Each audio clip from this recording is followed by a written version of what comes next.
राजधानी दिल्ली में जिस तरीके से लगातार अपराध बढ़ रहा है, पहले दक्षिणी दिल्ली के गोविंदपुरी में एक 17 वर्षीय नाबालिग युवक की गला रेत कर हत्या की गई और अब राजधानी दिल्ली के सीलमपुर से ऐसी ही दिल दहला देने वाली घटना सामने आई है। दरअसल आपको बता दें कि राजधानी में बढ़ते अपराध से देश भर की नजरें राजधानी की सुरक्षा पर टिकी हुई हैं कि आखिरकार सत्ता परिवर्तन होने के बाद भी जो घटना घट रही है, जो यहाँ पर जिस तरीके से खुले आम बदमाश आरोपी घूम रहे हैं, उनके हौसले इतने बुलंद कैसे हैं। राजधानी दिल्ली में आए दिन दिल दहलाने देने वाली घटनाएं सामने आ रही हैं। दिल्ली का सीलमपुर एक बार फिर से चर्चा में है। अब की बार एक युवक की हत्या को लेकर सीलमपुर के जे ब्लॉक में 17 साल के एक लड़के की बेरहमी से गुरुवार देर शाम चाकू घोंपकर हत्या कर दी गई थी। मृतक का नाम कुणाल है। उसकी मौत को लेकर सीलमपुर में तनाव है। स्थानीय लोग सड़क पर उतर आए हैं। अनहोनी को रोकने के लिए भारी संख्या में पुलिस बल तैनात है। चप्पे चप्पे पर फोर्स है। मृतक के परिजन भी पीछे हटने को तैयार नहीं। गुरुवार रात से ही धरना प्रदर्शन जारी है। कुणाल को इंसाफ दिलाने की मांग कर रहे हैं और कुणाल के कातिल को फांसी देने की मांग कर रहे स्थानीय लोगों पर नौबत ये तक आ चुकी है कि अब उन्हें अपने घर के बाहर पलायन के पोस्टर लगाने पर मजबूर होना पड़ रहा है। जी हाँ, कुणाल की हत्या के बाद सीलमपुर इलाके में भयंकर तनाव की स्थिति चरम सीमा पर है। इस घटना में हिंदू मुसलमान एंगल आने से मामला और बिगड़ गया है। कुणाल की हत्या से इलाके में काफी रोष है। स्थानीय लोगों का कहना है कि कुणाल दूध लेकर आ रहा था, तभी पूरी प्लानिंग से उस पर हमला हुआ। उस पर गुरुवार शाम करीब 7:45 बजे हमला हुआ। चाकू से हमले में कुणाल की मौत हो गई और इस घटना के बाद कई हिंदू परिवारों ने अपने घर के बाहर हिंदू प्लान कर रहा है, ये मकान बिकाऊ है, योगी जी मदद करो जैसे पोस्टर लगा दिए। कुणाल के परिवार वालों का आरोप है कि मुस्लिम समुदाय के 4 से 5 लड़कों ने उनके बेटे की हत्या की। इस हत्याकांड का खौफ इस कदर फैला हुआ है कि अब इस इलाके में आम लोग अपने घरों से बाहर ऐसे पोस्टर लगाने लगे हैं जो कहीं ना कहीं इस बात के पुख्ता सबूत यहाँ पर दिखाता है कि हिंदू कहीं ना कहीं असुरक्षित महसूस कर रहे हैं।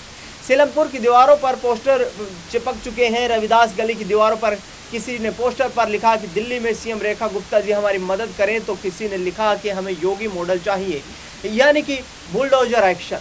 हिंदू प्लान कर रहा है और योगी जी मदद करने के लिए आगे आओ। बता दें आपको कि हमारे कैमरे पर मृतक कुणाल की मां का रो रो कर बुरा हाल हो गया। मां का कहना है कि जैसे मेरे बेटे को मारा, हत्यारे को वैसे ही मारा जाए।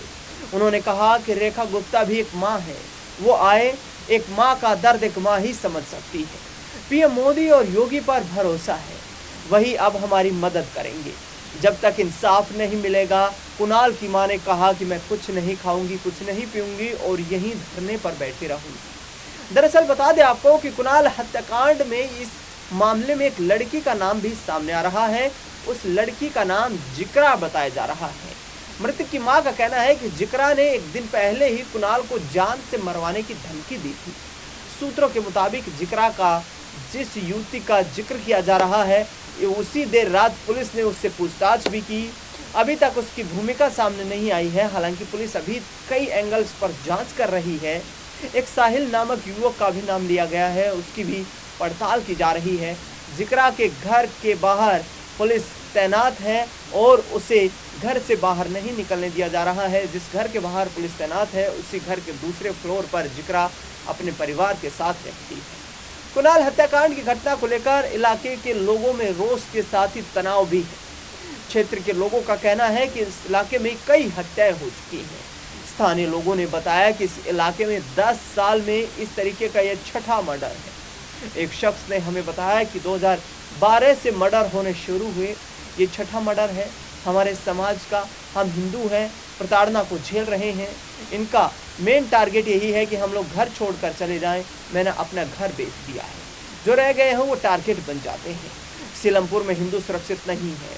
मिनी पाकिस्तान बन चुका है सीलमपुर।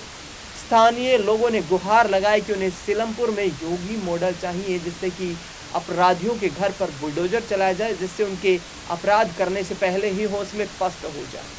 बहरहाल सीलमपुर हत्याकांड को लेकर दिल्ली की सीएम रेखा गुप्ता की भी पैनी नजर है। रेखा गुप्ता ने कहा, मैंने 17 वर्षीय लड़के कुणाल की हत्या के बारे में पुलिस कमिश्नर से बात की है। पुलिस आरोपियों की तलाश कर रही है और उन्हें जल्द ही पकड़ लिया जाएगा। पुलिस ने एफआईआर दर्ज कर ली है और पुलिस काम पर लगी हुई है, न्याय मिलेगा। वहीं भारतीय जनता पार्टी के सांसद मनोज तिवारी ने एक्स पर पोस्ट करते हुए कहा कि सीलमपुर कुणाल नाम के 17 साल के दलित युवक की हत्या अत्यंत यहां पर चिंताजनक है। क्षेत्र के लोगों में बहुत रोष है और स्वाभाविक है। रात से ही जिले के सीनियर अधिकारियों के मैं संपर्क में हूं। आपको बता दें कि यहां पर मनोज तिवारी ने यह कहा कि अपराधी कहीं भी छुपने की कोशिश करे, लेकिन उन्हें गिरफ्तार होना ही पड़ेगा और कड़ी से कड़ी सजा उन्हें मिलेगी। लोग संयम बरतें और पुलिस की कार्रवाई में बाधा ना हो, ऐसा प्रयास करें। बता दें आपको कि यहाँ पर मनोज तिवारी ने इलाके में पहुंचकर जिस तरीके से पूरी स्थिति का जायजा लिया, उसके बाद बताया कि सीलमपुर एक सघन आबादी वाला इलाका है। यहाँ हिंदू और मुस्लिम समुदाय दोनों रहते हैं। ये क्षेत्र पहले भी सांप्रदायिक दंगों और तनाव का गवाह रहा है। 2020 के दिल्ली दंगों में सीलमपुर खूब सुलगा था। अब कुणाल हत्याकांड पर सीलमपुर धीरे धीरे सुलग रहा है। हालांकि इलाके में पुलिस बलों की तैनाती है, रास्ते को खुलवा दिया गया है, लेकिन पुलिस और प्रशासन के लोगों से शांति बनाने की अपील की है। सीलमपुर में मुस्लिम आबादी ज़्यादा है, जिसको लेकर हिंदू लोगों में यहाँ पर खौफ का माहौल है। हिंदू समुदाय के लोग लगातार सीलमपुर में अपनी जिंदगी के यहाँ पर सुरक्षा की गुहार लगा रहे हैं।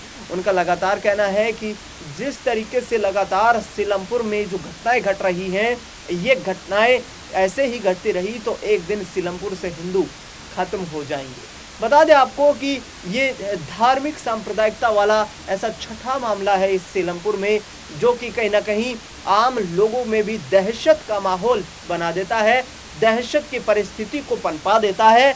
ऐसे में आखिरकार उन आरोपियों को कब पकड़ा जाएगा, कब पुलिस उनको धर दबोचने में कामयाब होगी और आखिरकार कुणाल को न्याय कब मिलेगा, क्योंकि दिल्ली में सीएम रेखा गुप्ता लगातार इस पूरे मामले पर पैनी नजर रख रही है। दिल्ली में भारतीय जनता पार्टी की सरकार है, केंद्र में भारतीय जनता पार्टी की सरकार है, केंद्र सरकार के अधीन दिल्ली पुलिस की कार्यशैली है और दिल्ली पुलिस पर सीधा नियंत्रण केंद्र सरकार का है।